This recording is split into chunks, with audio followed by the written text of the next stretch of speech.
All right, what's going on, guys? I'm back, and I had COVID. Bad. I can't wait to tell you guys all about this because, man, I was out for a while. Not all this time. I've been busy with business and other things like that. Damn COVID. And right now, the big thing is not only that, but now we're on to this variant of it, right? So COVID-19, and now everyone's talking about the D variant. And so I really want to get into that and just kind of give my 2 cents about it. Quick disclaimer, I even wrote it down because I want it to be real clear. I am not a scientist or an MD or a specialist within the field of medicine therein. And the topics that I'm going to talk about, however, I will tell you that I do verify my sources. I research. Listen, back in my day, it was all about Encyclopedia Britannica. Information was delayed. Now you can get it in seconds. Okay, so I Google the hell out of everything. And why not? I mean, it's all available to us at the tip of our fingers, right? So I definitely wanted to cover that topic and just dive right in. And when I do that, I decided, hey, you know what? When I talk to everyone about this, I'm bringing you facts, and that's for real, right? So, all right, real quick, some of the points that I want to cover, okay? What is this virus, right?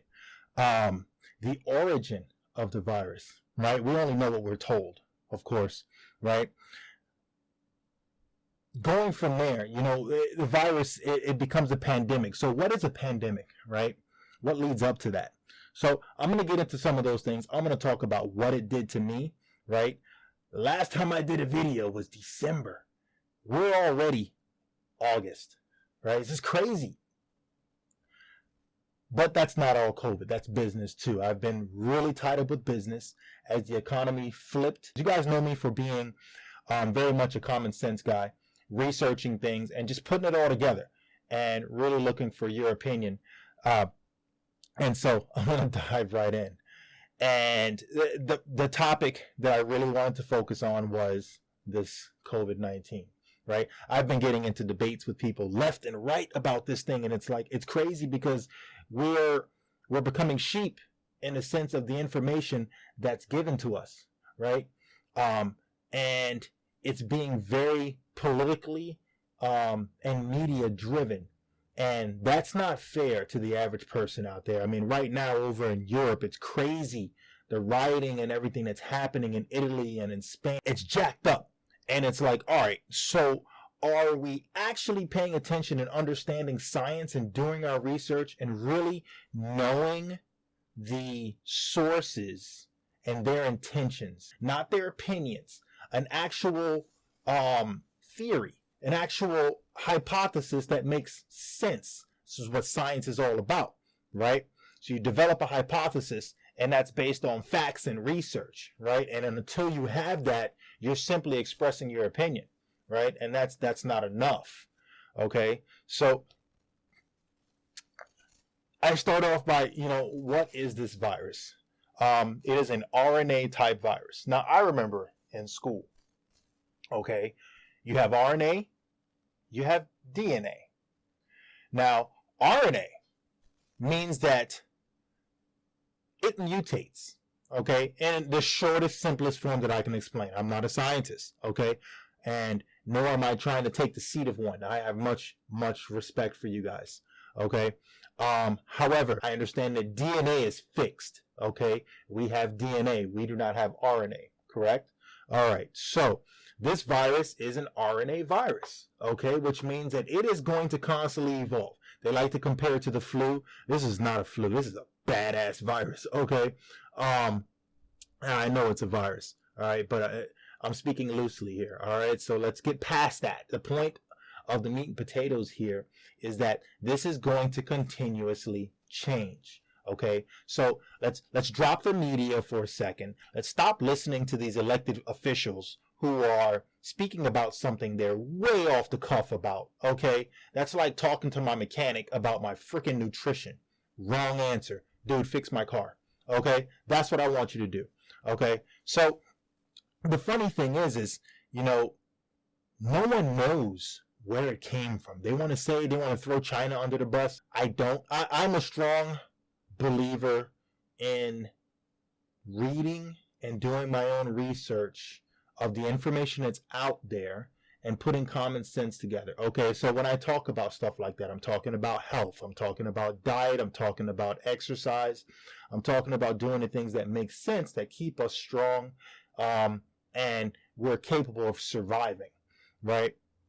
So what do I mean by that? So I'm obviously an advocate of working out. I like to be in great shape, and I do my best eating, but I take, you know, supplementation as far as vitamins and, you know, things like that to keep my body strong, right?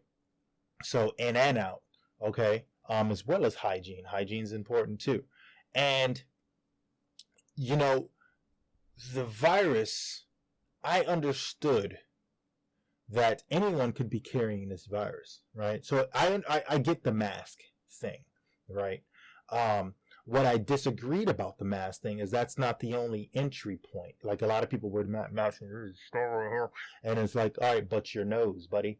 And then they would cover all that up, and then we fail to realize that, you know, spores and all that fly. We can get it here. We can get it here. You know, ear, nose, and throat doctor. You can get an ear infection. Next thing you know, it's a virus, you know, and so forth. Not saying that that's been proven, but that's what science is all about. Who has researched it far enough to know if that's actually a possibility or not, or why aren't we covering our ears?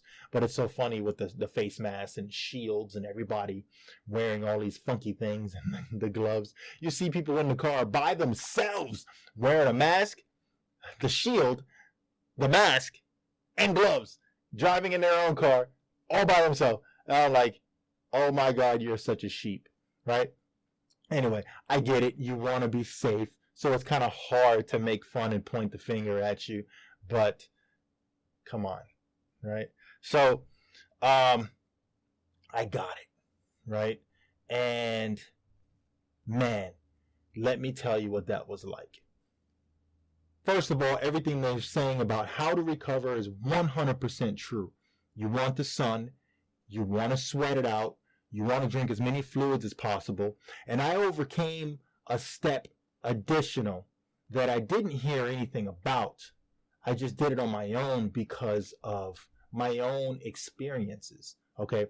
I am not a person who gets annual flu shots. I allow myself to be exposed so that my immune system grows strong enough. Okay. And I've been doing that for years. And when I say years, more than 20 years. Okay. And I've always had a strong immune system. I don't get sick when everyone else gets sick with the flu. I'll get sniffles and then it's a wrap. Okay? I don't get it while everyone else is getting a shot and clearly pneumonia and sick all around me. I don't even avoid you. I let it happen right around me. And the worst I'll get is the sniffles and it's a wrap. Now, saying that I'm not exposed to the entire world, well, guess what? A lot of us aren't. So we have to do based on what's in our environment, and I know what works for me.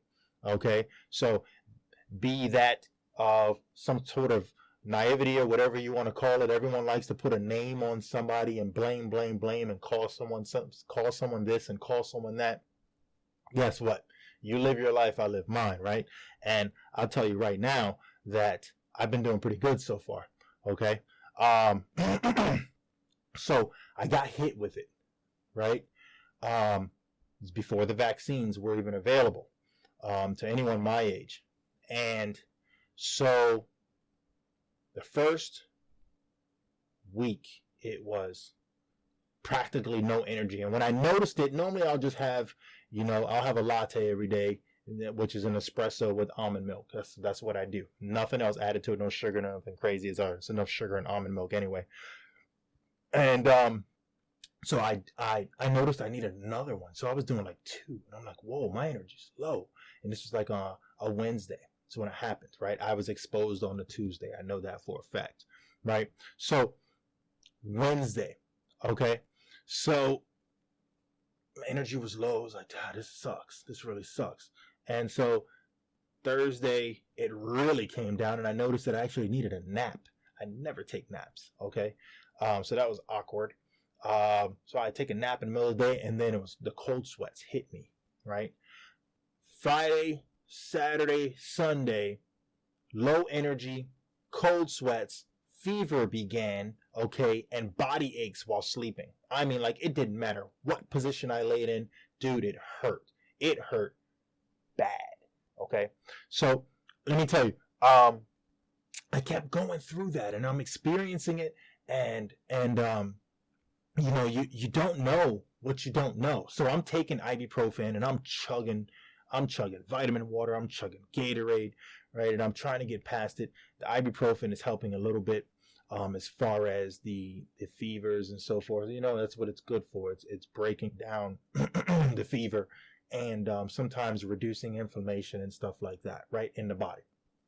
So I'm going through that, and I noticed, starting on that second week, right, coming into that Monday, mind you, I got it on the Wednesday, right, coming into the Monday, then I started to experience the mucus and the difficulty breathing, and that's when it got real, okay? So the difficulty breathing, it felt like someone was shoving a golf ball into my chest every time I inhaled. So every breath of air was like, it was very, very short breaths of air. And that's not cool, because you don't know where that's going. Now, I did know for a fact that with the mucus and everything starting to form, you want to start getting that out of your body. You got to reject the mucus. That's why I stay away from dairy, because dairy actually increases the amount of mucus in the body. If you ever want to do that research, that's a proven study. We're all lactose intolerant to a degree, and how our bodies react and how violently they become is whether or not you want to go and take all this medication and stuff just so you can have some ice cream, which is ridiculous. Okay. So that was the experience. And so I began to take a shower with the steam extremely high and the heat lamp on. And by doing that, I was sweating it out in the shower. It made the shower extremely hot and full of humidity. And I would breathe in, and it would hurt like hell. And it forced me to cough so violently, it felt like my lungs just wanted to pop out and inside out. You know what I mean? And that's how much it hurt.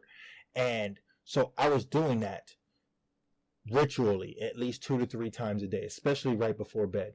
And it only lasted like maybe 2.5, 3 days. And next thing you know, the difficulty breathing was gone. The ball in my chest feeling was gone. My breath was slowly starting to increase back to normal again. But that initial pain, had I allowed that to develop any further, I guarantee you I would have had to have been hospitalized. Okay, that's no joke. So I knew it was a real deal. I'm not one of these people out there that think that, you know, it's all a conspiracy or some joke. I know that it was real. Okay. I don't deny that. It's come on. What are we at? Like almost 8 billion people on the planet. I almost guarantee you, that's a pretty large. What was it, like 90% of everybody is getting infected or whatever the numbers are? I don't know the statistics. I'm just throwing numbers out there. But that's enough to say, hey, you know what? There's a clue. That's probably pretty real, right? So got past that. Then that was the milestone. So after that point, I started getting in the up and up. I was still going through the fevers and the sweats. Dude, I was drenching my clothes every night, but I was sleeping on the balcony in the sun. So the sun would come up. I was right there cooking on the balcony. My balcony's enclosed, but I was definitely getting all the sun rays. So I would sleep with a blanket and a sweater, all wrapped up, and sweat like a little fiend in there, right? And that heat, I was sweating it out, and I knew it was for a purpose. And then I would get up and chug water or Gatorade or vitamin water and go right back to it again, take some ibuprofen. And that was my ritual every single day, right? And I started getting better literally by that weekend. I started breaking it. And I say it took me 3 weeks only because really that third week was really just a recovery of full lung function. I mean, I think it was the result of having the damage from the virus. I think that that's, like I said, I'm no MD professional, but I definitely think that that was my lungs recovering, and getting back. Now I'm fine. I've been training and everything and working out. It's been several months since I've had it, so that's not the issue. Now the debate is, I'm talking to people and they're like, oh, so since you've been sick, did you get the vaccine? I'm like, what? Yeah, you should go get the vaccine. Well, do you not understand science? Did I just miss something here? Why should I get the vaccine if I was understanding the term now? The term is naturally induced. I've had the virus. My antibody count is higher than you who forced it into your body. I actually got it. My body learned how to fight it over a period of time. My T cells reacted to a degree well beyond yours. Okay, I'm going to show my studies, my results for antibody tests. And for what I understand right now, there is a company here in the US that is actually producing a test, a study that will show. So they're working on that right now, because that is not the conversation that's happening. No one's talking about the naturally induced people. The studies and everything in the media is talking about you should get your vaccine, and if it's not that, then it's the people that are dying because they never got the vaccine, right? And then the small conversation is the people that are getting it again that were vaccinated, right? Which is a whole nother conversation. Actually, and it's funny because I'm always researching that stuff. Dr. Suneel Dhand, a very smart guy. He's on YouTube here. Look him up. And he talks about this elaborately. And he said, he elaborates quite a bit. And he said, when you get your vaccine, it's case by case for every single person. I'm not quoting him directly, but definitely from the information that I understand that he gave, right? So if you think about that, right, case by case. So how your body reacts to the vaccine is not how the next person's body is going to react to the vaccine or the next person. Then it depends on age and the strength of your immune system and where you are. Not only that, then it gets into whether or not your body is already low because it's been fighting something previously in the past, or is currently fighting something that is undetected, right? There's all these scenarios, right? And then to think, right, the vaccine is man-made that we're injecting into our bodies, and has all these possibilities of adverse effects, right, that no one wants to talk about. I'm not going to get into that. I'm not against it, okay? But my point is that if you're naturally induced, it's just as important as the person who has actually gotten the vaccine. And the argument that, well, you should get it because of the D variant, no. Because one, okay, your vaccine's old, okay? I caught the real thing, which was the RNA version, and which is constantly changing. To put that into perspective, it's not the same because it went from one person to the next. It's different, and different, and different, and different. We get that, right? So if that's the case, right, let's just think for a second. Hello, right? I'm sure I got some variation of some, upgraded version of that virus that slammed me, a guy who's in excellent shape, by the way, and put me on my ass, okay? And I'm fighting no other illnesses. I've had no other illnesses. I have no history of any other illnesses in my family. It is just the way we are. We're just a bunch of healthy mofos, right? So understanding that, I am one of those statistics, right? Where best case scenario and still got hit with it, right? It's because it is a real deal virus. It's badass, right? Some people are like, oh, I only had it for like 3 days. Okay, then you had a very watered down version of it. That means that it was already weakened when you were hit with it, and your body fought that. Good for you, because you didn't go through what I went through. I'm happy for you, right? Now, doesn't mean that now that there's a vaccine that person has to go take it, or that I have to go take it. It's, once again, case by case. I don't have to subject myself to it just simply to prove a point. That's not science. That's just intellectualism. That's just people wanting to feel better about something. Okay? You can have the vaccine and now you can be the carrier who passes it on to the next person, but it doesn't affect you. Think about that. It's not going to die in you. You're still going to sneeze or cough because that is a symptom. Okay? Look at the new articles that are out. All right? People aren't understanding. They're not smart. They're paying attention to the media and these politicians who have their own drive. Their only purpose in life is to achieve their goals, okay, and to stay relevant. All right? So if you're not understanding that, you're getting lost. All right? Stop getting lost. Don't become sheep. All right? I really wanted to cover that topic right now, coming back with my first video. And I kind of ranted because I'm upset. People just are allowing misinformation to slap them in the face. And you guys know I like to hit you with common sense. This is my common sense video.